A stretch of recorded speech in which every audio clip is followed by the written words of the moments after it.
to welcome all of you to the Marketing and Branding panel, where Crystal, Felicity, Nikki, and Avery will offer tips and insights into getting your name and your work seen by more eyeballs. So, I'm Zoe, the moderator for this panel. And before we get started, I'd like to remind our viewers that if you'd like a chance to win a prize pack of Wattpad coins, good for unlocking paid stories, write the phrase "We Thrive Together" into the chat.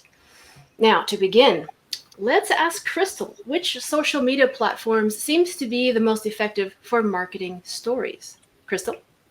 Right now, the most effective is going to be TikTok. TikTok has a thriving community of readers, which is really important. When we look at things like Twitter or Facebook, we're really looking at growing a community with other writers. But TikTok has just like hit this new level of reaching readers, which is really exciting because they're interacting and they're taking our stories and they're sharing them with more people. That TikTok has really blown up. And Nikki, how about for you? Which platform seems to be working for you? Yeah, so I definitely agree with Crystal in that, I think that short form videos are really working the best for me right now, but they actually perform the best for me on Pinterest. So I usually will make videos on TikTok and then I repurpose them for Instagram Reels and Pinterest. And one of my tips is to really repurpose your content, work smarter, not harder. And I find that it's easiest to get discovered on Pinterest. It's a search engine, so you need to try and use keywords in your pin titles and descriptions. And on Pinterest, my best tip would be to use idea pins, where you can have a short video on the first slide of it, and then have a couple photos, like 5 to 10, following with, you could put a snippet of your story, and then at the end you could put a call to action to go check out your book on Wattpad and read more. And but just as a caveat, just because I use Pinterest, it doesn't mean it'll be the best platform for you. I think a great tip is to go where you think your target market is on social media. Like Crystal was saying, maybe that's TikTok, maybe that's Pinterest, maybe that's Instagram. So it just depends on that as well. Yeah, it really varies for each person. How about Felicity? What social media platforms seem best for you? Crystal and I are a team, so TikTok is what we're using most often here lately. TikTok is huge. If you are an author and you're not on Book Talk, you should be, especially if you're an indie author. It's huge right now. You can take anything that you do on TikTok and you can put it on Instagram, which is what we do. We'll make it for Reels or just putting it on your story or post on your page. It's phenomenal. I can't tell you the influence it has over our stories. For example, we just posted a new story on Wattpad back in August. And actually not even, no, it was October. We just posted it. And we've already got 6,000 reads on it from posting about it on TikTok. It's not been featured. It's not anywhere near complete. And we're posting about it on TikTok and it's getting reads.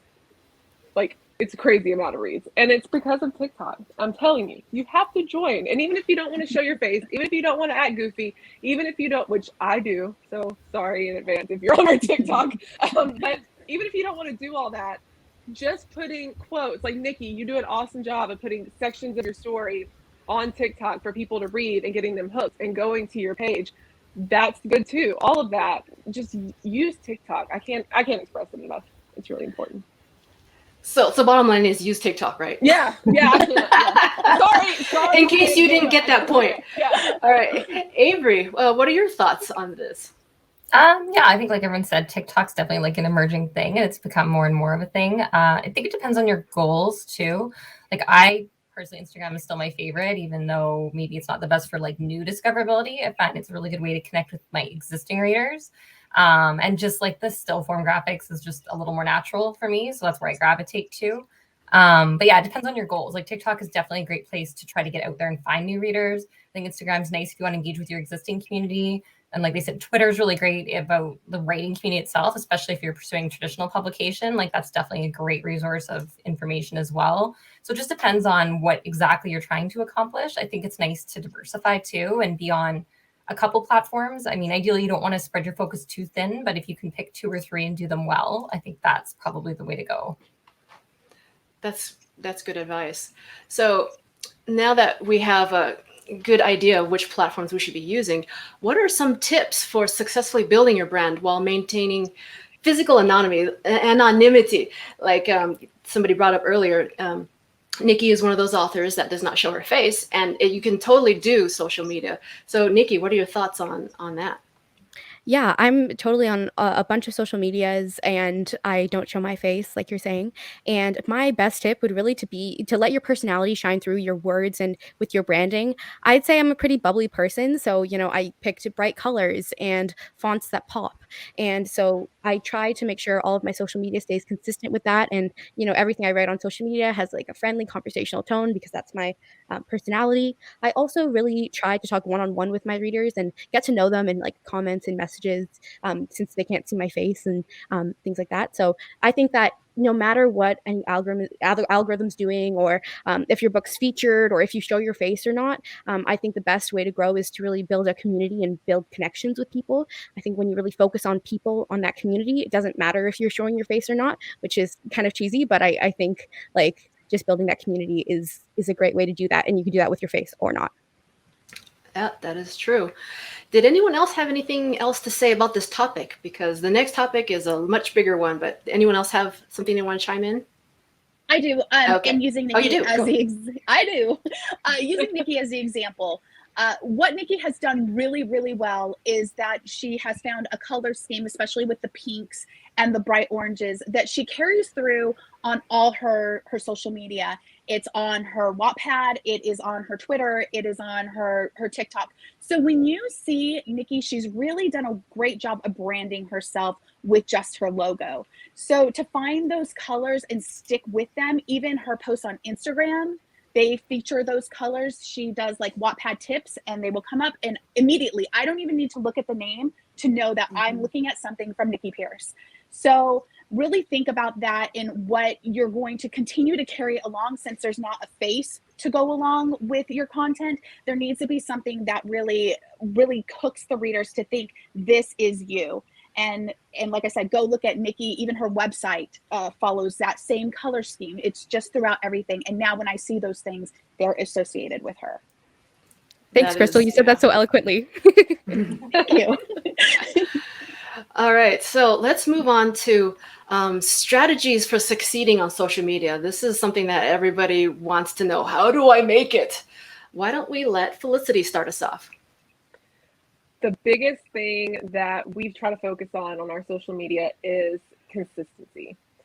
Keep everything consistent. With your branding, I'm not saying don't branch out and try different things or different genres, because of course we want to step out of our comfort zone sometimes. When you find something that works for you, you need to stick to it. For example, Crystal and I write paranormal romance with a twist. That's on our website, it's on our logo, it's on our YouTube channel. That's what we do.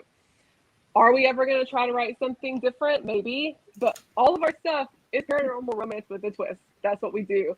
So just keep it consistent. Our color scheme is consistent, usually with whatever our current work is. For example, when we were publishing Spellbound, our color scheme was the dark, like the black and the blue, because that's what our cover was.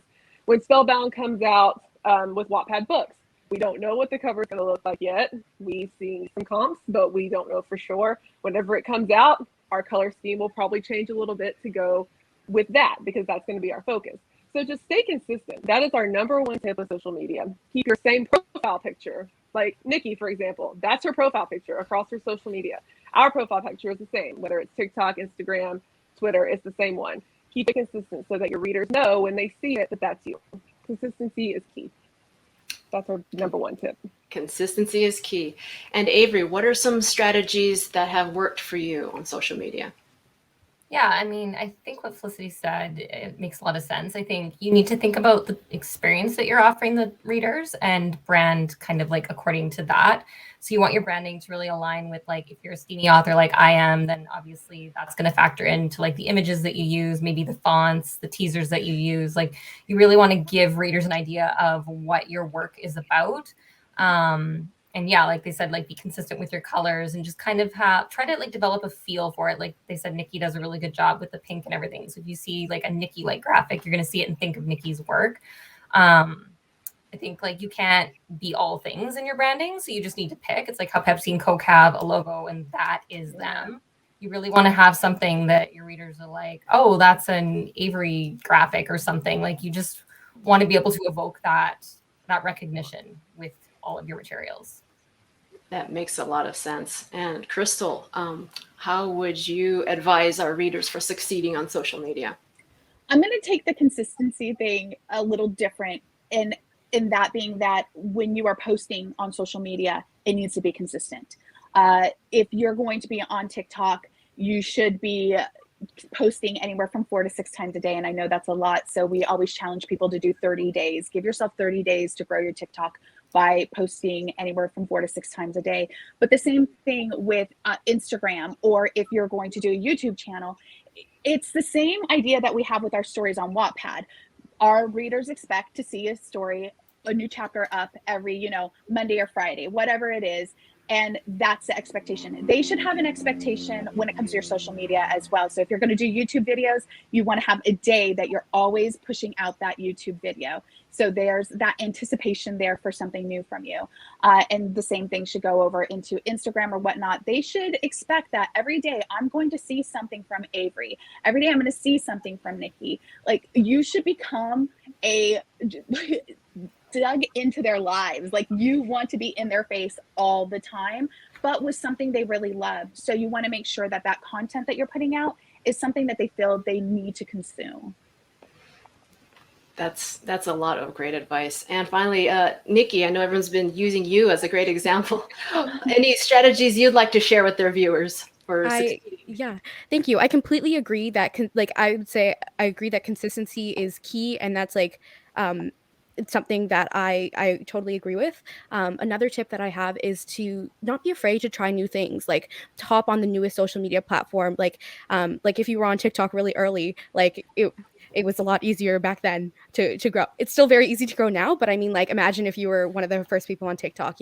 So you hop on like the newest social media platforms and do things that push you out of your comfort zone. That might be a little hypocritical of me to say, as I don't show my face, but like, push yourself out of your comfort zone. For me personally, like, I tried doing YouTube read-alongs for my chapters, and I like read my chapters live, and that for me was really pushing myself out of my comfort zone. And I think like being the first one to try something new, or just like trying to shake things up a little bit, is always like a great strategy. And it might be cliche, but like on TikTok, like Crystal and Felicity were saying, like, if you can start a new trend, or try something new, I just think that that's always a great way to stand out on social media.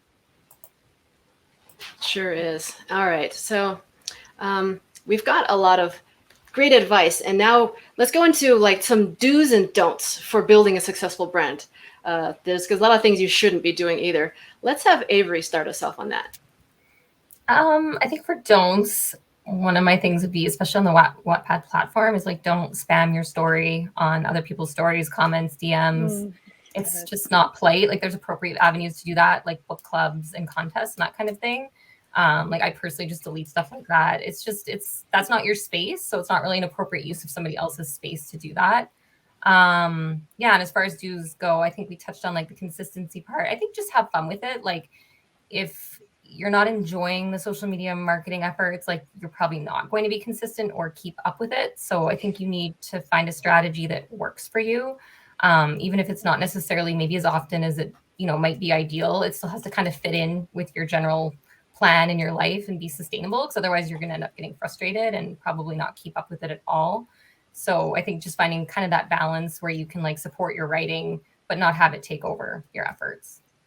Yeah, that could easily go the wrong way. How about let's hear from Crystal. What are some do's and don'ts you'd like to share? I think my do for everybody is, especially when you are figuring out your brand, is to make sure it's authentic. Make sure you're choosing something that really represents you. Don't jump on a bandwagon. So I like to use the example of, if you're on TikTok and let's say A Court of Thorns and Roses by Sarah J. Maas it's huge on TikTok, but you don't like that book, don't jump on that bandwagon as someone that likes that book. Choose things that are really speaking to you and that are showing people authentically who you are. The don't goes along with that is, although I want you to be authentic, I want you to come across as positive. When we sometimes start really putting out our negatives, and we're not doing it necessarily for an educational purpose, like you may struggle with, certain things, mental disorders, or for me, I struggle with food, those type of things. We can talk about those in a healthy way, but when we're really getting negative and we're not giving our readers something to get to really know us, and they're seeing that yucky side, sometimes that's not the best idea. It can become turning off, and it can sound like you're looking for attention. If you really have a negative things to say, you really need to find a writer buddy, one person that you really, really trust, and go and voice your negative thoughts with them, and have that conversation there. You don't necessarily want to have those with your readers. Yeah, don't make your garbage public, I guess. Yeah. All right. How about Nikki? What are some do's and don'ts you'd like to share? Yeah, so a major do, I would say, is that have an ideal reader in mind when you're making anything for your brand. So, like every time before I post, I think if what I'm saying would resonate with my ideal reader. Like, does it match the tone that I've always used? For example, I use a lot of GIFs, and I like to talk about what's going on in my life, university wise, because that resonates a lot with my audience. And I think, and I really like talking about my life and seeing how my readers are doing as well. If you're a hardcore sci-fi writer, maybe your readers would like if you talked about the connection to science, or I don't know, science jokes. But like, as cheesy as it sounds, I think being you and being authentic, and not trying to change your personality or try to be like someone else, like Crystal was saying, your readers are really going to connect with you and who you are. And a don't, I would say, is that like, don't just stay on social media, because you don't own any of the social media platforms, and any day they could decide to limit your organic reach, and you can't reach the people who follow you. So I really recommend having a website and a newsletter where like you can reach readers directly right in their inbox. Yeah, so those are my do's and don'ts. That was also great advice. All right, we've got some questions from the audience here. Let's go with, how do you balance writing and managing your social medias? It's hard to do both efficiently. I can identify with that. Anyone want to jump in with this one? I procrastinate by doing social media. That's one way. So I'm not saying I recommend it, but that's how it fits in for me. Or if I'm stuck, sometimes I go onto Pinterest, or I will make graphics almost to just like get the juices flowing again. Like it sometimes actually helps me. So I feel like it's not really I'm going to fair. turn this for Crystal over to or I answer. Felicity. It's not fair. It's not fair for either of us to answer this, Crystal, because there's two of us. So Yeah, it's true. not fair.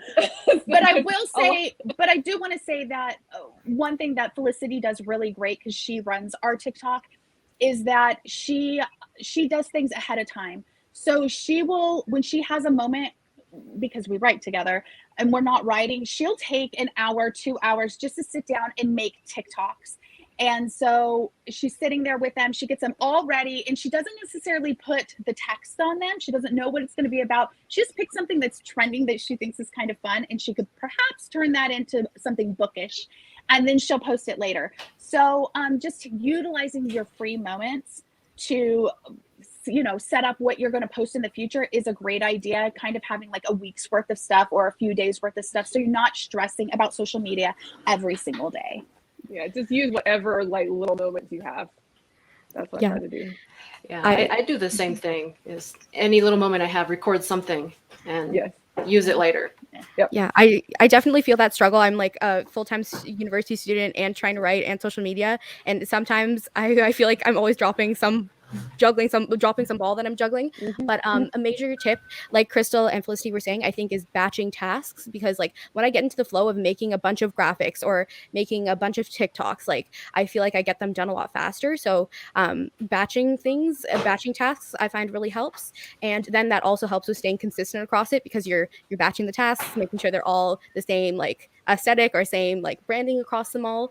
And I find that really helps me to and I also like scheduling posts, if you can, on like Instagram and things like that, like scheduling them ahead of time, so then they just go out without you needing to be there. And that also really, really helps me. Scheduling is a great idea. All right, so let's go to the next question. How would someone who doesn't want to show their face go about making a TikTok platform? All my friends feel I should, and I've done a podcast to encourage me to be more out there, but I like to be private. So on TikTok, it's all about video. So what are some ideas that this person could utilize?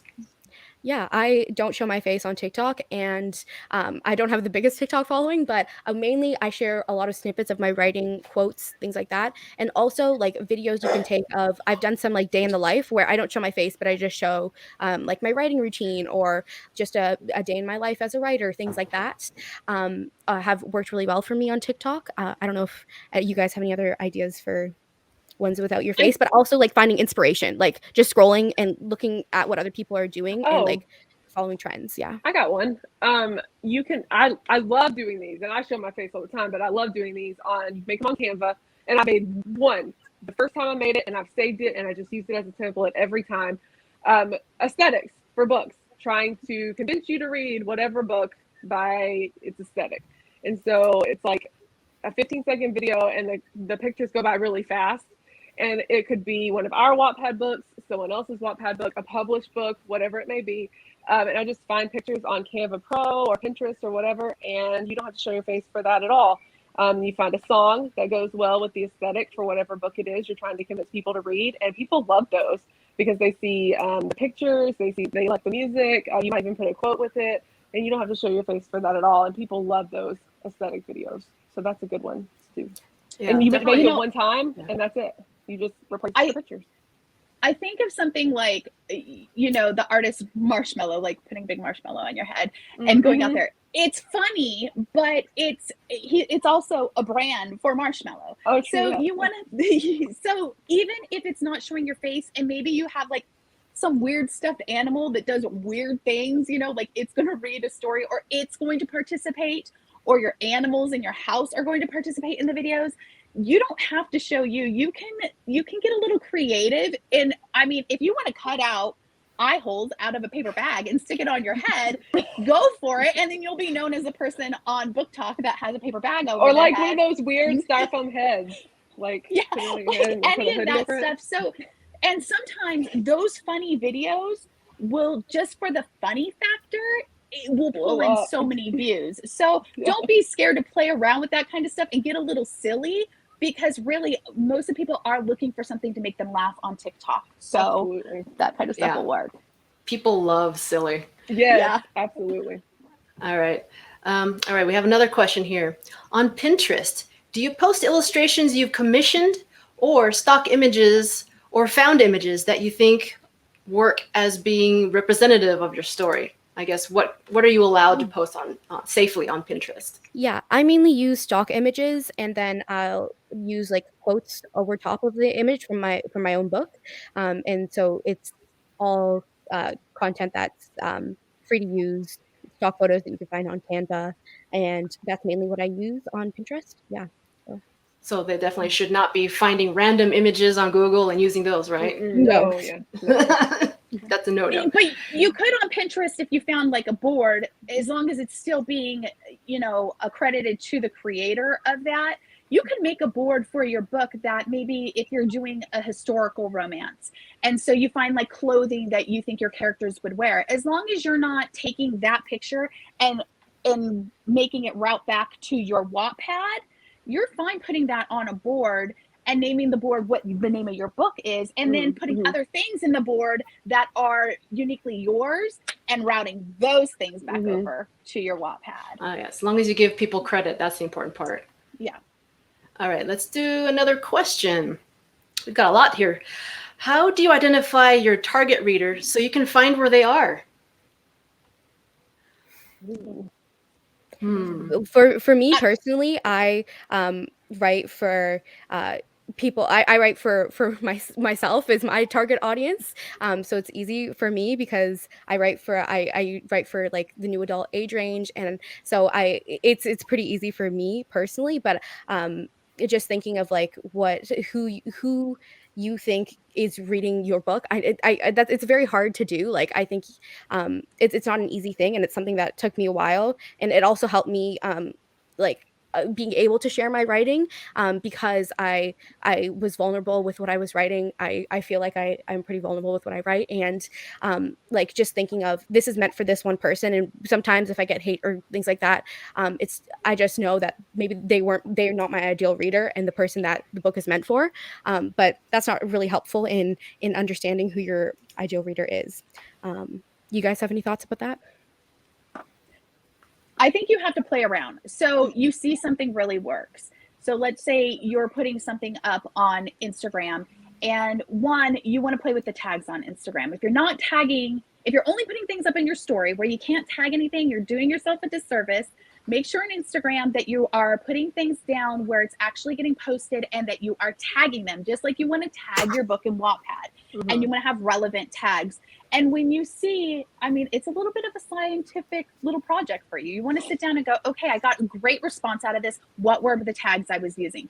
And you're going to play around with that stuff a little bit and see how you can reach new people and get new people to respond to you. So, and then once you kind of get it, you run with it. Now you know what you need to be tagging your stuff on Instagram. And you just want to, every once in a while, put something else in there, because if you tag the same things all the time, you will come across as spam. So be careful with that too. You want to use a variety of tags that you know are good for you in your story.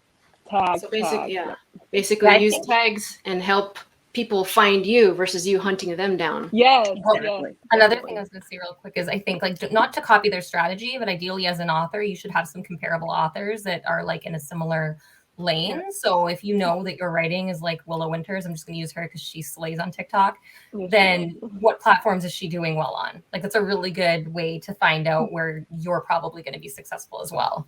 That's one of the first things that they ask you, like when we signed on with Wattpad Books, when we filled out our sheet, that's one of the first things they ask is what authors would you compare yourself to? What books would you, comparable works? So that's super important to do, is figure out who's in your lane, whose lane are you in, I guess, and see what they're doing and what tags are they using, because something is clearly working for them. So I think tags are super important. Do your homework.